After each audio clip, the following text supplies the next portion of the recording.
Bismillahirrahmanirrahim. Inna minaz zunubi zunuban la yukaffiru has-shalah wala siyam walal hajj walal umrah yukaffiru hal khumum fi talabil ma'isyati. Rawahu Ibnu Asakir. Inna sesungguhnya minaz zunubi, di antara berbagai macam dosa, di antara berbagai macam dosa kan banyak ya, macam-macam.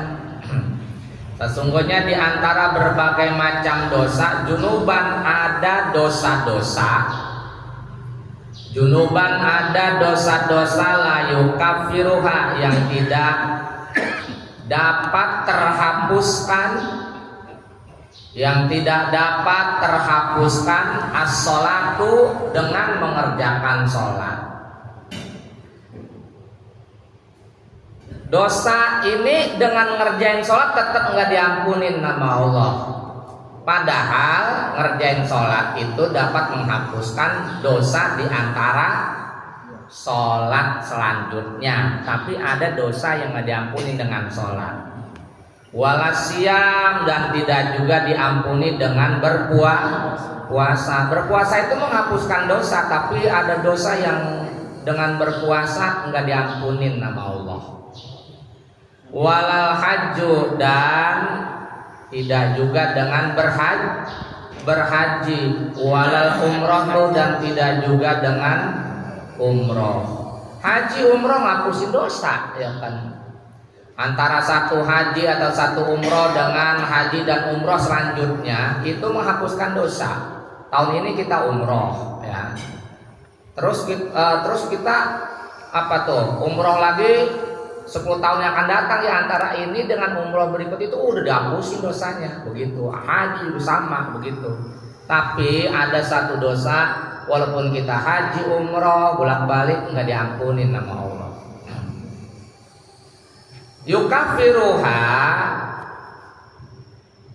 Yukaffiruha, dosa tersebut dapat terhapuskan. Dosa tersebut dapat terhapuskan al-humumu, oleh kesusahan hidup. Al-humumu, oleh kesusahan hidup, fi talabil ma'isati, dalam mencari rejeki kehidupan. Fi talabil ma'isati, dalam mencari rejeki kehidupan. Tapi dosa ini Allah ampunin kalau kita ngerasa susah, ngerasain susah hidup. Susah banget dapetin rezeki, udah usaha ini itu, tapi hidup kagak maju-maju, hidup kagak naik-naik begitu. Tapi udah usaha begitu. Ya itu di samping dapat pahala, kita pahala mencari rezeki. Yang kedua, dengan kesusahan hidup itu Allah mengampuni dosa tersebut yang tidak diampuni dengan amal ibadah yang disebutin tadi. Maka kalau kita dikasih kesusahan hidup, alhamdulillah, Allah lagi ngapusin dosa kita, begitu. Jangan sedih baik, alhamdulillah. Tetap bersyukur karena dosa kita lagi dihapus-hapusin ini. Sabar, tetap berusaha. Ntar juga kalau dosanya udah ampunin dengan kesusahan hidup yang kita rasain, udah hilang tuh kesusahan hidupnya, diganti sama Allah, gitu. Diganti sama Allah. Saya juga ngerasain susah hidup. Bener-bener nggak ada duit, orangnya duit nyari susah banget. Pernah ngalamin saya begitu. Sampai saya waktu itu saya ngiri gitu sama orang-orang kayaknya masuk ke Alfamart, Indomaret enak banget gitu. Saya pernah ngerasain masa-masa itu, pengen banget masuk ke Alfamart, Indomaret kayak orang-orang gitu, tapi saya nggak berani. Kenapa? Makomnya belum ke situ, makomnya ya baru makom ke warung-warung kita gitu. Nggak berani Pak Haji Sapi pernah ngerasain begitu. Pernah. Kayaknya megang duit 20.000 itu udah gede banget. Udah gede banget. Kalau sekarang megang 20.000 kayak kecil banget begitu. Kebalik kan kalau orang nggak ada bener-bener hidup lagi susah, 10.000 aja berarti banget. Berarti banget. 10.000 berarti banget. Gitu. Yaitu kalau kita sedang mengalami kesusahan hidup, ya itu lagi Allah lagi mau menghapus dosa-dosa kita. Kita disuruh ngerasain itu, ya. Sakit-sakitan kan susah tuh, alhamdulillah. Syukurin nih.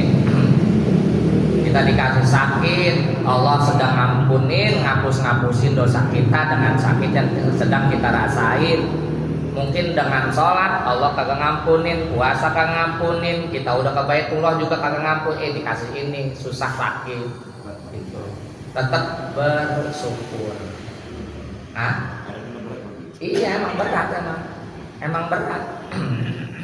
Kalau kita nggak bisa menghadapinya malah jadi nambah dosa, hapus kagak dosa iya.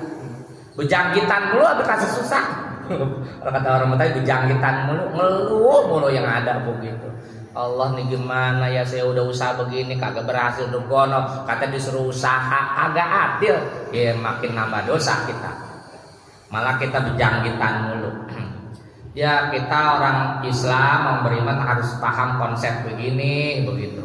Kalau lagi dikasih di bawah anggap aja dosa kita lagi dihapus-hapusin, sabar ntar juga naik derajat, naik hilang tuh kesusahan itu Bang Rosid ya. Sabar. Kalau ini ya, kalau orang meminjamkan uang kan kadang dibayar, ada yang jadi bayar ya. Terus kalau kita pakai aja gitu, terus bagaimana hukum nanti?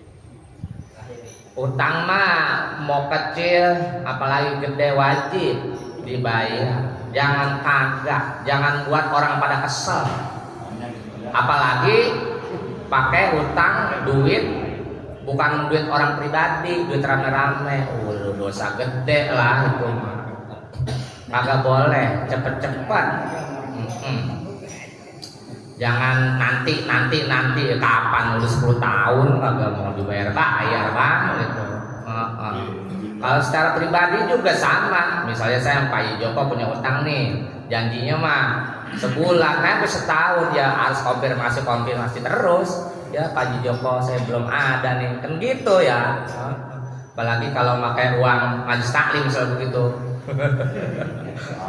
Pinjam doang, kagak bayar. Kayak Pak Sapi nggak boleh uang majelis taklim dipinjemin ke anggota, kagak, nggak boleh ya. Pengurus aja kagak make, apalagi anggota. Pokoknya uang majelis taklim mah kagak. Nah, kalau buat makan nggak apa-apa, iya. Kalau pinjam jangan, termasuk yang lain-lain, jangan dah. Arisan ya, iya itu.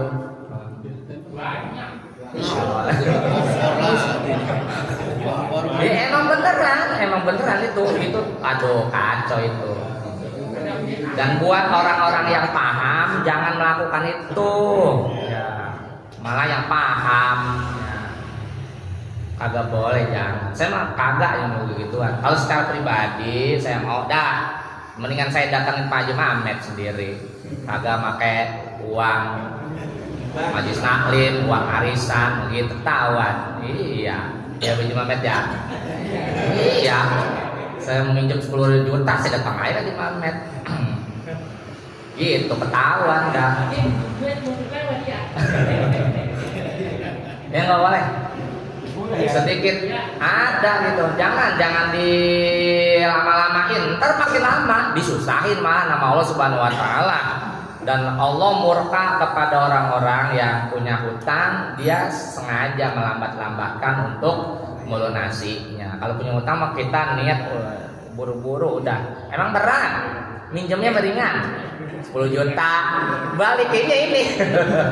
Romannya udah ada 2 juta, sekarang pakai A dulu ya pakai A dulu gitu. Jangan ya. Apa lagi? Begini namanya, saya mau tanya nih si Ani terus katanya lupa win karena kita nggak tahu itu lupa.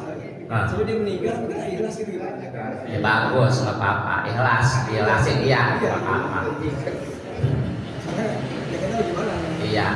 Pokoknya utang mah kalau orang itu sengaja melambat-lambatin dosa, jangan.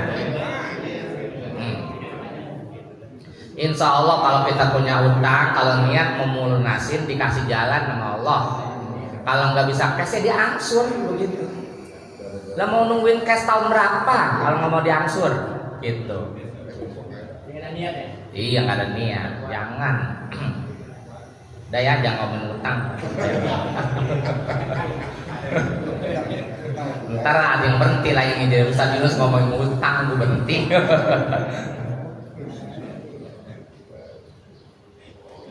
Insya Allah utang sebesar apapun kalau kita niat mau balikin lunasin, balik lunas, ya udah diangsur.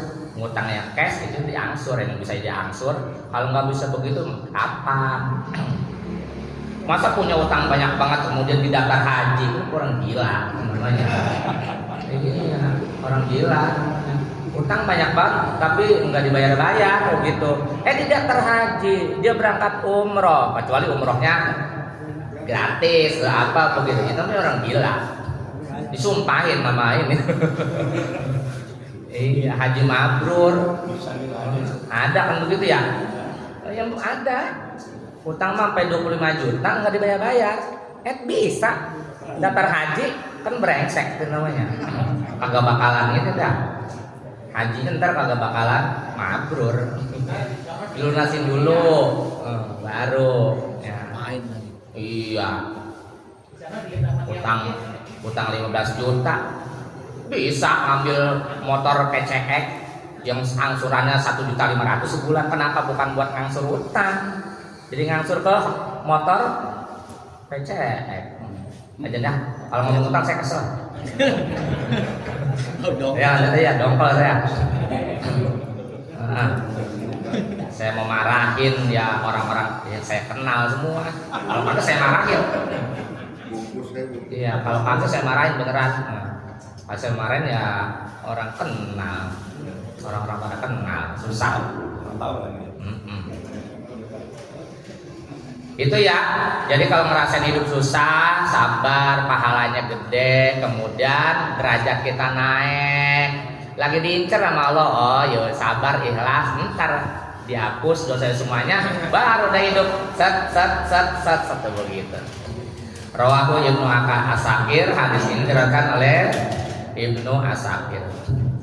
Inna sesungguhnya min asroti saati, di antara tanda-tanda hari kiamat, di antara tanda-tanda hari kiamat ayur fa'al ilmu, akan dihilangkannya ilmu agama, akan dihilangkannya ilmu agama.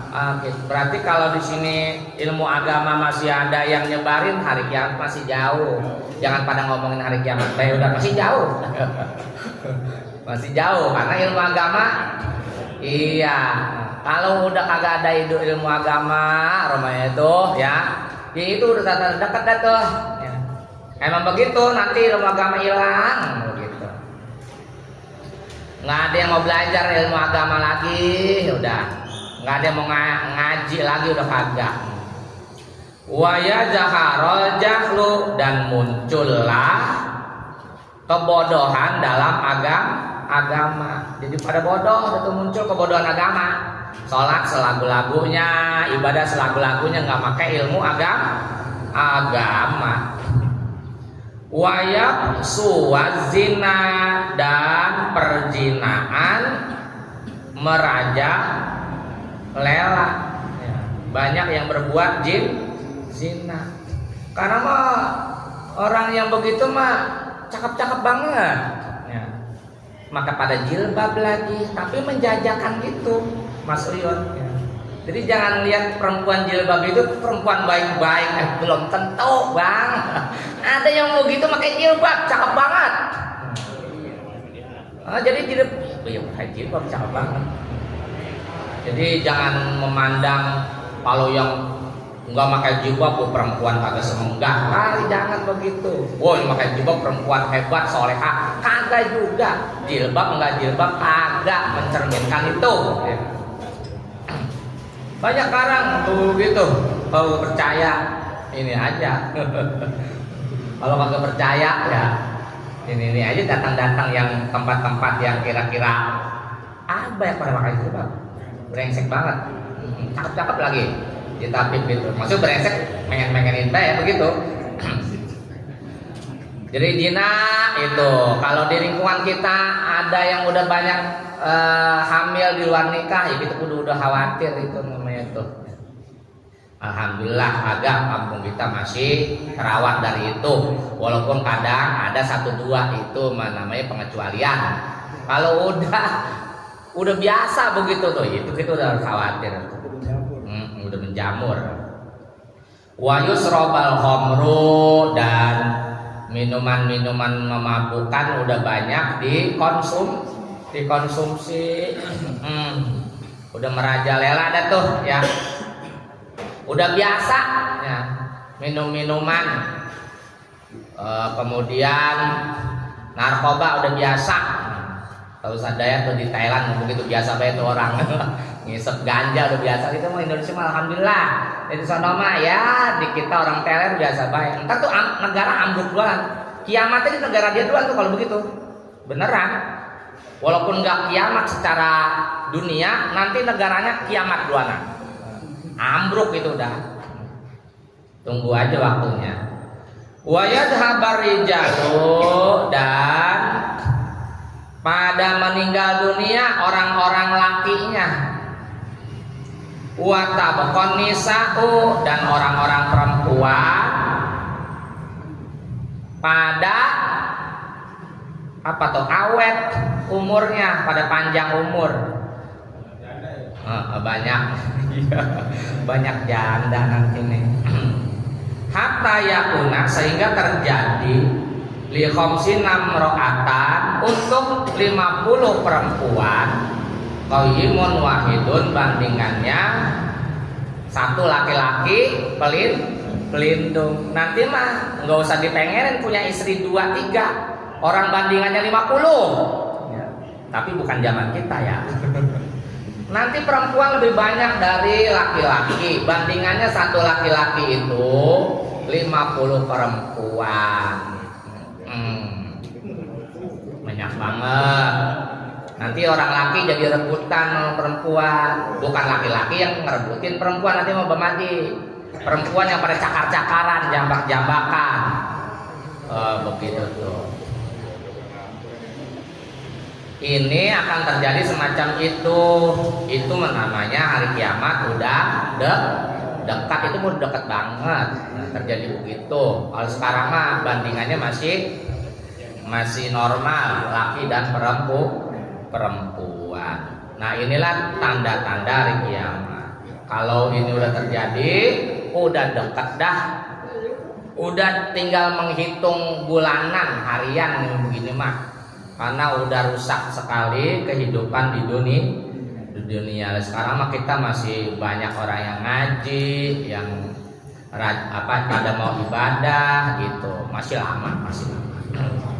Rawahu, hadis ini diriwayatkan as-Syaikhan oleh 2 guru besar, Imam Bukhari dan Imam Muslim. An Anasin, yang hadisnya bersumber dari sahabat Anas. Wallahu a'lam bis shawab.